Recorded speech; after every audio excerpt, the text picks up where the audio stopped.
Y tenemos que entender que estas situaciones de tristeza, de ansiedad, de miedo, de desesperanza, son muy relacionadas a nuestras condiciones humanas. La Biblia dice que hay que acomodar lo espiritual a lo espiritual, lo cual significa que hay cosas que son completamente humanas en nuestra experiencia y en nuestra práctica de la vida cristiana. Entonces tenemos que entender que hay que aprender a armonizar y a entender y a interpretar cuando se trata de una situación espiritual y cuando se trata de una situación humana, emocional, carnal. Hola mis amigos, le habla el pastor Eliabner Rivera Asia. Bienvenidos al episodio número 2 de Al Día con Ungidos. En el día de hoy vamos a estar tocando un tema bien interesante. ¿Puede un cristiano deprimirse? Una mirada bíblica y clínica acerca de lo que es la salud mental, la depresión y la ansiedad, que son dos temas muy contemporáneos. Depresión está bien asociado por todos nosotros con tristeza. ¿Pero qué de la tristeza? Porque existe, ¿verdad?, una sintomatología de tristeza que es normal cuando pasamos por momentos difíciles, cuando tenemos experiencias de alta intensidad y de repente pues entramos a experiencias de baja intensidad. Podemos experimentar una leve depresión en los aspectos emocionales, ¿verdad? Cuando perdemos un familiar, cuando pasamos procesos de fracaso, cuando tenemos situaciones en nuestra vida que no van de acuerdo a las expectativas, es normal que podamos experimentar ciertos periodos de tristeza. Diferente a lo que podríamos llamar o a lo que se llama en lenguaje clínico el trastorno depresivo mayor. ¿Qué significa esto? Es una tristeza persistente relacionada con la pérdida de interés, fatiga, culpa o desesperanza, que dura al menos 2 semanas y afecta el funcionamiento diario. Fíjese que ya estamos entrando en un diagnóstico un poquito más incapacitante. Y entramos entonces en lo que son los trastornos de la ansiedad. Es un miedo o una preocupación excesiva, constante y difícil de controlar, que interfiere con la vida diaria. Así que estamos acentuando unos lenguajes que me parece que son bien importantes para entender la diferencia entre lo que son cuadros clínicos relacionados con trastornos de depresión y ansiedad y sentimientos, emociones normales que experimentamos en el transcurso de la vida diaria. En la Biblia podemos ver ciertos cuadros clínicos en personajes importantes que experimentaron situaciones similares a lo que hoy describimos como depresión y ansiedad. Y empezamos.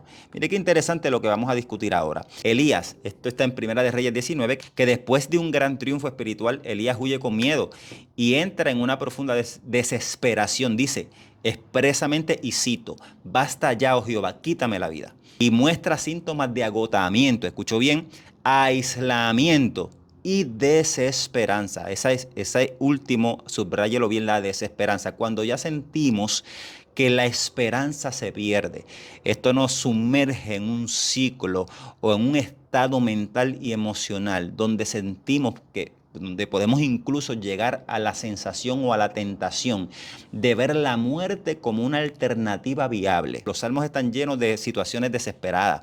En varios salmos, como el 6, el 42 y el 88, David expresa tristeza profunda, insomnio, llanto constante y una sensación de abandono. ¿Escuchó eso? Abandono.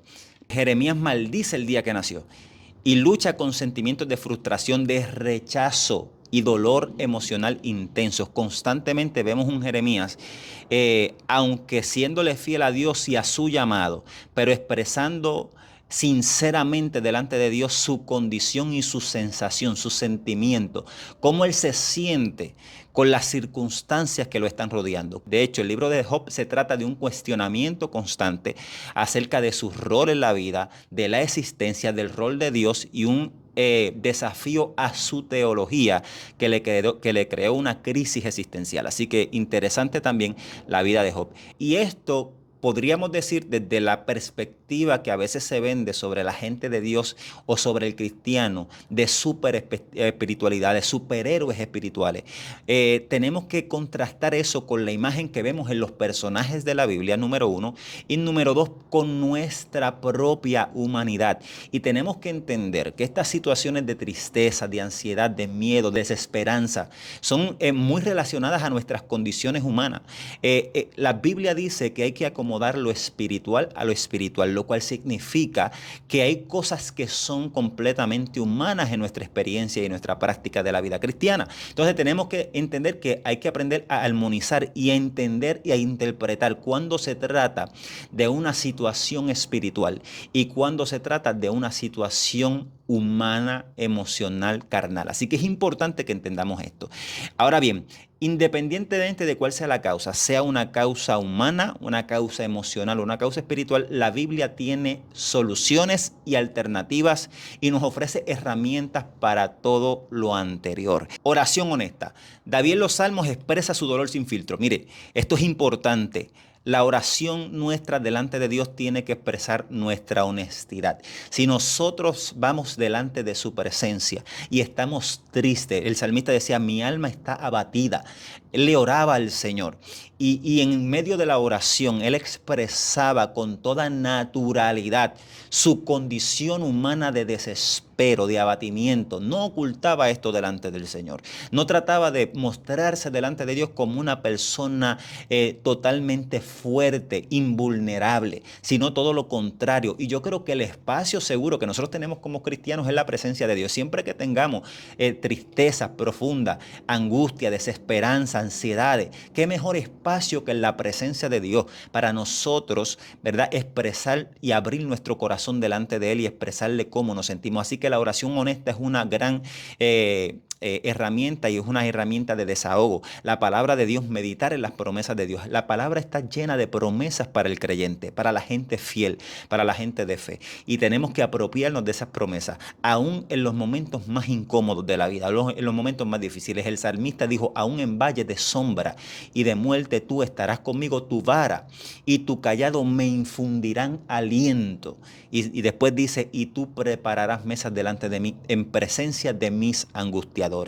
La relación con la comunidad, es importante esto. Mire, cuando usted se sienta triste, no se aísle. Hay gente que abandonan la congregación, que abandonan las actividades en familia, que abandonan la iglesia en medio de estos procesos. Todo lo contrario, aunque usted no tenga deseos, ¿verdad? Y como decimos coloquialmente, ganas de congregarse, ganas de compartir, ganas de salir, es cuando más usted tiene que estar en presencia de otros, en presencia de gente que sean su sostén, su fortaleza. Más usted tiene que llegar al templo a recibir la oración, escuchar la palabra de Dios que tiene una capacidad transformadora en nuestra vida y puede ordenar nuestros pensamientos.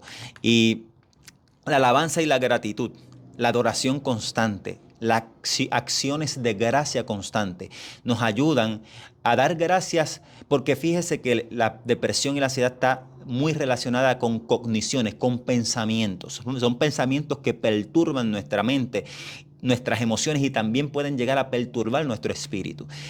Pero la alabanza y la gratitud nos enseña que hay cosas que ya Dios ha hecho, peligros de los cuales Dios nos ha librado constantemente. El salmista recordaba mucho cuántas veces fue librado de peligros, que Dios lo guardó, ¿verdad? Y esto es importante que lo entendamos para que podamos tener cómo enfrentar la incertidumbre del futuro. Es dar gracias por un Dios que ya ha hecho cosas maravillosas en nuestra vida en el pasado y el mismo Dios que lo ha hecho antes puede volverlo a hacer.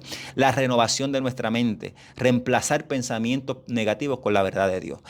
Hay pensamientos que son, como le dije, cogniciones, creencias que tenemos sobre ciertos aspectos, interpretaciones de nuestro entorno, interpretaciones de lo porvenir, pero estas interpretaciones muy humanas a veces tienen que ser contrastados con la palabra, con las promesas bíblicas y con lo que Dios ha dicho sobre tu vida, sobre tu casa, sobre tu familia y sobre tu salud, sobre tu persona. Así que es importante que podamos entrar en ese proceso de renovación de la mente. Y último, el descanso. Mire, el descanso no solamente es una recomendación médica. El descanso es necesario y está instituido en la Escritura. Hay tiempo para todo. tiempo para estar activo, tiempo para compromisos, tiempo para hacer la voluntad de Dios, tiempo para el ministerio, tiempo para la familia. Pero usted tiene que también entender que hay tiempo para usted. Y usted tiene que saber sacar tiempo para usted, para el descanso, para el sosiego, ¿verdad? Porque esto clínicamente tiene ¿verdad? Una repercusión en nuestra salud mental, pero espiritualmente también hay unas repercusiones y es un mandato de Dios. Esto ha sido todo por hoy, espero que haya disfrutado. Síguenos, suscríbase a nuestro canal para más contenido como este y esperamos que esta comunidad crezca y que poco a poco sigamos en esta experiencia de aprendizaje, tanto ustedes como nosotros acá de nuestra parte y sobre todo alumbrando nuestro camino con la palabra y la enseñanza del Señor. Dios le bendiga y hacia adelante en el Señor siempre. Gracias.